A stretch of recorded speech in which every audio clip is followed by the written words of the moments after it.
our country has adequate deposits of coltan. What would you do if your country suddenly found $7 trillion buried beneath its feet? Only Kenyans can answer this, because Kenya has just uncovered something buried deep beneath its soil, a find so massive it could rewrite the country's destiny.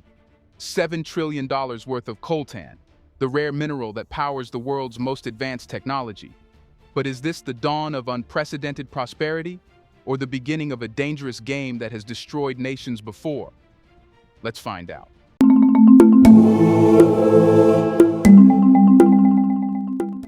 The announcement did not come from a quiet press release buried on a government website. It broke into headlines like a thunderclap. In an official statement from the Ministry of Mining and Blue Economy, Kenya revealed that extensive geological surveys have confirmed commercially significant deposits of coltan, the metallic ore from which tantalum and niobium are extracted, spread across 6 counties: Embu, Samburu, Turkana, West Pokot, and Tana River. Early valuation estimates peg the find at an astonishing $7 trillion, making it one of the most valuable single resource discoveries in the nation's history. The scale of this revelation was underscored by the scope of the deposits. Unlike gold or oil fields, often concentrated in 1 or 2 regions, this coltan belt cuts across varied terrains, ranging from the arid expanses of Turkana to the agricultural foothills of Embu, suggesting a broad geographical footprint that could reshape infrastructure and economic activity in multiple corners of the country. According to ministry officials, the ore bodies are high-grade, with tantalum content suitable for direct refining into the high-performance capacitors used in everything from electric vehicle batteries to aerospace systems. The news spread rapidly beyond Kenya's borders. Within hours, international commodity analysts were recalculating global supply forecasts, and tech manufacturers from Asia and Europe were reportedly reaching out to Nairobi to explore future procurement arrangements. The tantalum market, historically dominated by the Democratic Republic of Congo, Rwanda, and a handful of other suppliers, now faces the prospect of a new entrant with reserves substantial enough to influence global pricing. At home, reactions have been a mixture of excitement, skepticism, and urgency. In Samburu, local leaders spoke about the potential for mining revenues to fund long-overdue infrastructure, paved roads, reliable electricity, and modern healthcare facilities. In West Pokot, where economic opportunities have long been limited, residents speculated about job creation and new business prospects. Yet in Turkana, where past resource discoveries have not delivered the promised local benefits, some community elders warned against rushing into agreements without safeguards for land rights and revenue sharing. From Nairobi's financial sector, the reaction was immediate. Mining and exploration stocks surged on the Nairobi Securities Exchange. Analysts at major banks began issuing bullish projections on the sector, some suggesting that mining could soon rival agriculture and tourism in its contribution to GDP. Yet even as investors celebrated, policy experts were quick to caution that without the right governance frameworks, Kenya could find itself in the same trap that has ensnared other resource-rich African nations. Rapid exploitation by foreign companies, environmental degradation, and communities left on the margins. Adding to the urgency is the sheer strategic value of coltan. Tantalum's unique combination of conductivity, heat resistance, and corrosion resistance makes it irreplaceable in many high-tech applications. As demand for electric vehicles, renewable energy storage, and advanced electronics accelerates globally, control over tantalum supply chains is becoming a geopolitical issue. Kenya's sudden entry into this arena means it will be dealing not just with miners and traders, but with state actors and multinational corporations whose interests extend far beyond simple commerce. The government's immediate steps are telling. The Ministry of Mining has begun a full economic viability assessment, deploying technical teams to map the deposits in greater detail, test ore quality, and estimate extraction costs. Consultations are underway to determine whether to invite foreign direct investment for large-scale operations, establish joint ventures, or pursue a more protectionist approach with majority Kenyan ownership. Lawmakers have called for an urgent review of the Mining Act to ensure that legal loopholes cannot be exploited by predatory contracts. For all the excitement, the stakes could not be higher. This is a rare convergence of resource scale, market timing, and global demand. A single misstep, whether in licensing, infrastructure planning, or community engagement, could undermine the entire opportunity. The discovery itself is only the opening move. The far more difficult task lies ahead, deciding how to turn this geological windfall into a sustained engine of national wealth without repeating the mistakes seen elsewhere. That leads to the next question. If Kenya truly wants to keep the lion's share of this $7 trillion within its borders, how does it transform this raw ore into finished products that the world's technology giants are willing to pay a premium for? If Kenya is serious about retaining the lion's share of its $7 trillion coltan windfall, exporting raw ore is the wrong place to start. In the global commodities market, raw materials are at the bottom of the profit pyramid. The real wealth accumulates as the product moves up the value chain through refining, manufacturing, and finally integration into finished goods. The difference in profit margins between selling raw coltan and selling high-purity tantalum is staggering. A ton of unprocessed ore might fetch a modest figure on the export market, but once refined into capacitor-grade tantalum powder, its value can increase several-fold. If that tantalum is then used to manufacture advanced electronics domestically, the multiplier effect on Kenya's GDP could be enormous. This is where value addition becomes the economic battlefield. Countries that have mastered this, such as China with rare earth elements, did not achieve it by accident. They invested heavily in refining infrastructure, created state-backed technology parks, and offered incentives for manufacturers to operate within their borders. Kenya could replicate and adapt these strategies, establishing special economic zones, SEZs dedicated to mineral processing, offering tax breaks for local fabrication plants, and implementing export tariffs on raw coltan to encourage domestic refinement. Another dimension of value retention is technology ownership. Building refining plants without owning the technology that runs them would still keep Kenya dependent on foreign expertise. Licensing proprietary refining methods from global leaders is one option, but a longer-term approach involves investing in homegrown research and development. Universities and private sector labs can collaborate to design Kenya-specific processing technologies suited to local ore composition. The payoff is not just economic, it also builds technical sovereignty, reducing the risk of exploitation through knowledge asymmetry. There's also the matter of market positioning. Kenya could decide whether it wants to compete purely on volume, undercutting prices to flood the market, or carve out a niche as a premium supplier of ethically sourced tantalum. Given rising global scrutiny over conflict minerals, there is a growing market segment, especially in Europe and North America, willing to pay more for minerals certified as responsibly mined. This brand value could transform Kenya from just another supplier into a preferred strategic partner for tech giants seeking to align with ESG, environmental, social, and governance commitments. But domestic economic planning must go beyond refining and branding. To truly maximize returns, Kenya can develop downstream industries that consume tantalum domestically, battery manufacturing plants, capacitor assembly lines, and even partnerships with global electronics brands to set up production facilities in Nairobi or Mombasa. Each downstream step not only increases value, but also creates skilled employment, expands the tax base, and fosters technology transfer. This is not without challenges. Financing multi-billion-dollar industrial complexes will require either massive public investment, sovereign wealth fund allocations, or carefully structured public-private partnerships. Foreign investors will likely offer funding in exchange for long-term supply contracts, but these must be negotiated with safeguards to prevent economic dependency.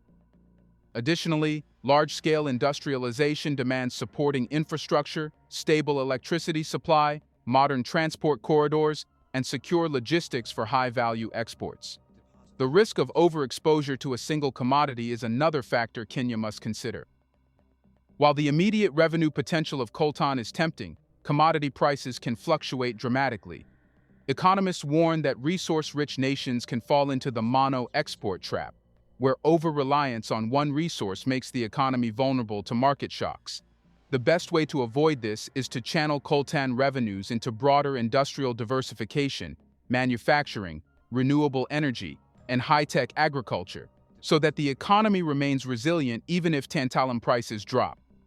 If Kenya can master these economic levers, value addition, technology ownership, premium market positioning, downstream manufacturing, and diversification, it won't just be selling minerals. It will be selling finished, high-value products to the world. But controlling the economy is only half the story. In a world where strategic resources are leveraged in global power plays, Kenya's next challenge will be navigating the geopolitical currents that swirl around critical minerals. And that raises the next question. How does Kenya protect its autonomy and turn Coltan into a source of diplomatic power rather than a magnet for foreign control? Let's pause for a second to say, big thank you to the Black Culture Diary community, where Black voices, stories, and legacies are preserved and amplified. By becoming a member, you're not just supporting the channel, you're becoming part of a powerful cultural movement. Let's continue. The economic gains from Coltan may look impressive on spreadsheets, but the real high-stakes game is played off the balance sheets, in the realm of global politics. Strategic minerals like tantalum are not just commodities. They are instruments of influence, bargaining chips in negotiations, and some cases, triggers for international intervention. If Kenya is to benefit fully from its newfound resource wealth, it must navigate a geopolitical landscape where control over supply chains can decide who holds technological and military supremacy. Critical minerals have a long history of attracting great power competition. From the oil politics of the Middle East to the rare earth disputes between the US and China, the pattern is clear. Whoever controls the flow of a scarce essential resource gains leverage far beyond its monetary value. Tantalum sits squarely in that category. Modern fighter jets, advanced missile systems, next-generation medical devices, and ultra-efficient renewable energy grids all require components that cannot be produced without it. This reality makes Kenya's reserves a strategic asset in the eyes of governments and corporations across the globe. The moment Kenya enters the market as a significant supplier, it will attract attention from the two dominant forces shaping mineral geopolitics today, the United States and China. Washington, facing increasing reliance on imported critical minerals, has already made moves to secure supply chains from countries considered friendly or strategically aligned. Beijing, on the other hand, has invested heavily in securing upstream resources in Africa, often tying mineral deals to infrastructure loans, technology transfer promises, or military cooperation agreements. Both will see Kenya as a potential partner, and, if mishandled, a potential battleground for influence. But geopolitical competition is not just about who buys the minerals, it is also about who sets the rules. If Kenya aligns too closely with one bloc, it risks alienating the other, potentially limiting market access or inviting political pressure. A more resilient approach would be to diversify partnerships, engaging not just with the US and China, but also with the European Union, India, Japan, and emerging economies seeking stable tantalum supplies. By spreading agreements across multiple buyers, Kenya can reduce dependency, keep bidding competition high, and maintain greater diplomatic freedom. The African context adds another layer of complexity. The African Continental Free Trade Area (AfCFTA) offers a platform for Kenya to push for a continental strategy on critical minerals, one that could standardize export policies, pool processing capacity, and increase Africa's bargaining power on the world stage. If coordinated well, this could prevent the familiar scenario where African nations undercut each other in a race to the bottom on price and contract terms. However, history warns of another danger: resource-fueled political interference. Nations with valuable mineral deposits often find themselves facing covert destabilization efforts, ranging from funding opposition groups to influencing electoral outcomes, aimed at securing favorable mining contracts or policy concessions. This is not speculation. It is a pattern documented in multiple resource-rich African countries over the past half-century. Kenya will need to strengthen internal resilience by insulating its policy-making processes from undue foreign influence and ensuring that national security agencies understand the stakes of Coltan diplomacy. The stakes extend beyond trade deals and alliances. In times of global crisis, be it military conflict, economic sanctions, wars, or sudden supply chain disruptions, control over a resource like tantalum can determine which nations can maintain production of essential technologies. This makes Kenya's position inherently strategic in ways that will influence not just its trade portfolio, but also its role in regional and global security frameworks. For example, a country that can guarantee uninterrupted tantalum exports during a geopolitical standoff instantly becomes a sought-after partner in defense and technology alliances. Yet all of this influence is theoretical, unless Kenya has the means to supply the mineral consistently, at high quality, and without bottlenecks. No nation can wield resource power if it depends entirely on foreign contractors to extract, refine, and transport the commodity.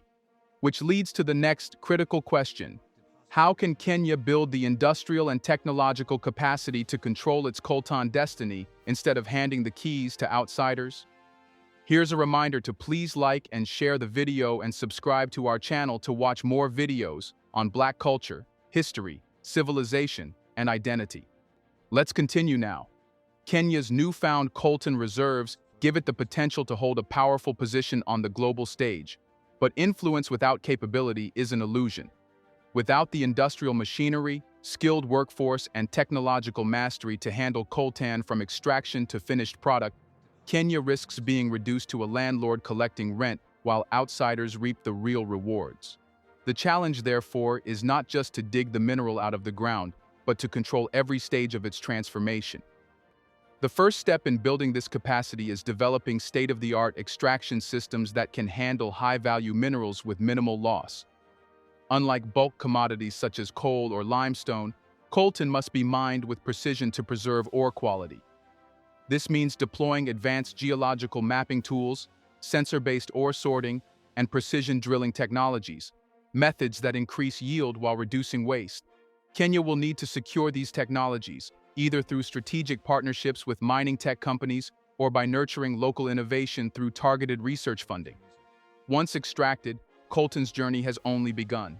The refining stage is where its value increases dramatically, and it's also where most African producers lose control of the supply chain.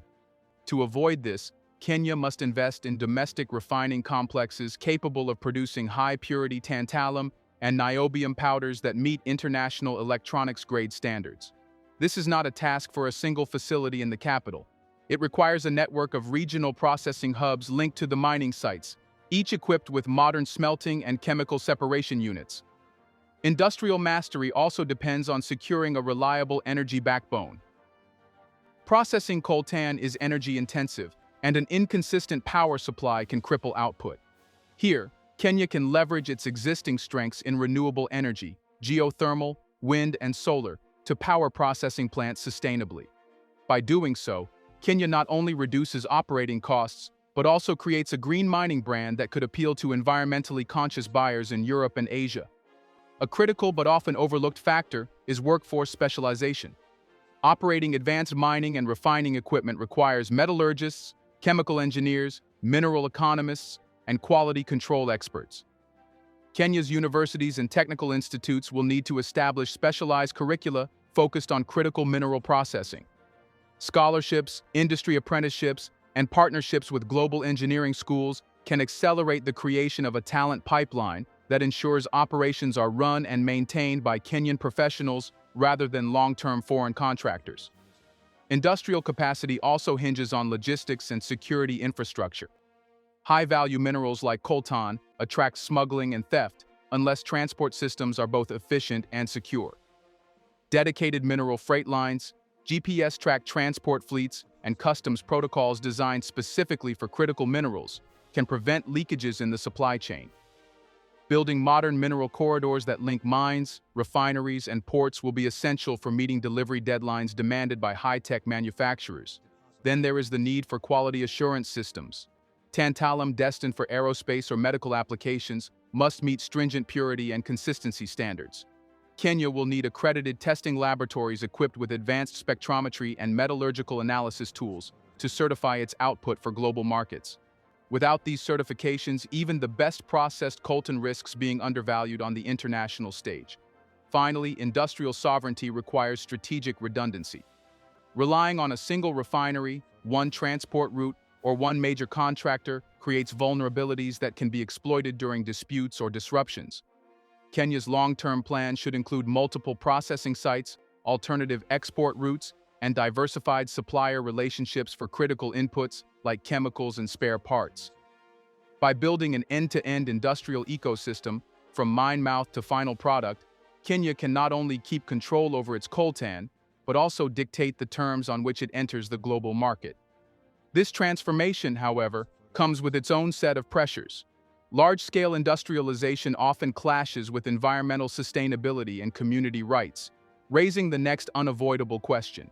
How can Kenya scale up coltan production without sacrificing its land, its ecosystems, and the well-being of its people? Scaling up coltan production will test Kenya's ability to balance industrial ambition with environmental integrity and social justice.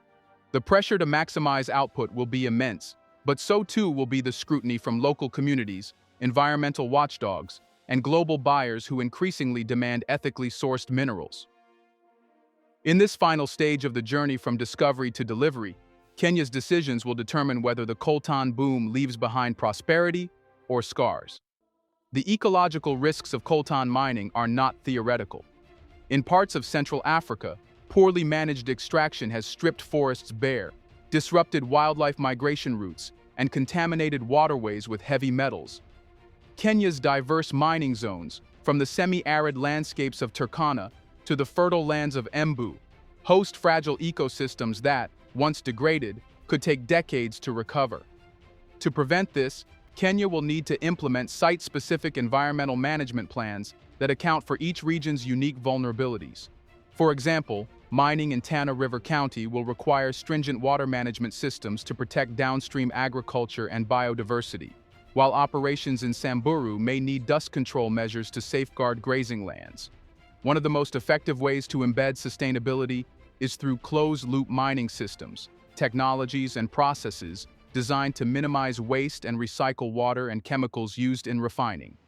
By mandating these systems from the start, Kenya can avoid the costly cleanup efforts that have burdened other mining nations. Integrating renewable energy into mining operations, as hinted at in industrial planning, also reduces the carbon footprint and positions Kenya as a leader in green mining practices. Beyond the environment, there's the human dimension. Mining has historically been a flashpoint for community displacement, land disputes, and labor exploitation. In regions where ancestral lands hold deep cultural significance, any displacement without fair compensation and consent risks igniting long-term resentment. Kenya will need to adopt free, prior, and informed consent (FPIC) protocols, ensuring that communities have a real voice in deciding how mining proceeds on their land. Compensation packages should not only cover relocation costs, but also provide long-term benefits such as equity shares in mining ventures, infrastructure upgrades, and local employment guarantees. Ethical labor standards will be just as critical. Global markets are increasingly intolerant of minerals linked to child labor or unsafe working conditions. To safeguard its market reputation, Kenya should establish a national critical minerals certification scheme aligned with international due diligence guidelines like the OEC framework. This would provide traceability from mine to market, assuring buyers that Kenyan coltan meets the highest ethical and environmental standards. There is also a role for community-owned enterprises within the supply chain. Small-scale processing units, transport cooperatives, and service companies run by local stakeholders can ensure that benefits circulate within the community rather than flowing entirely to central government coffers or foreign investors. This approach can also reduce tensions by giving communities a direct economic stake in the success of mining operations. Long-term stewardship requires looking beyond the lifespan of the mines. Coltan, like any mineral, is finite. Planning for post-mining economic resilience through reforestation, land restoration, and investment of mining revenues into diverse economic sectors will be essential for avoiding the boom and bust cycle that has plagued many resource economies. A portion of mining profits could be channeled into a sovereign environmental restoration fund, ensuring that future generations inherit land that is productive, safe, and ecologically sound. If Kenya integrates these environmental and social safeguards into its coltan strategy from the outset, it will not only protect its natural and cultural heritage, but also strengthen its position in the global market as a source of premium, responsibly sourced tantalum. That reputation could be as valuable in the long run as the mineral itself. attracting buyers willing to pay a premium for supply chains that align with ethical and sustainability goals. From the initial shock of the $7 trillion discovery to the complex layers of economics, geopolitics, industrial capacity, and finally environmental and social stewardship, Kenya's Coltan story is a blueprint in progress. Managed wisely, it could mark the moment Kenya stepped confidently into the high-tech age on its terms. Managed poorly, it could become another cautionary tale. The choice now is in the nation's hands. Will Kenya's Coltan boom build a future or wipe out its land forever? Let us know in the comments section. Can the people living on the mines become millionaires, or will they be pushed aside? Do you want to watch more videos like this one? If so, subscribe to our channel and press the bell icon next to it. We have decided to bring videos on something nobody talks about: the Black culture, civilization, history, and evidence about how glorious Blacks have been. Thanks for watching, and until the next video, stay tuned.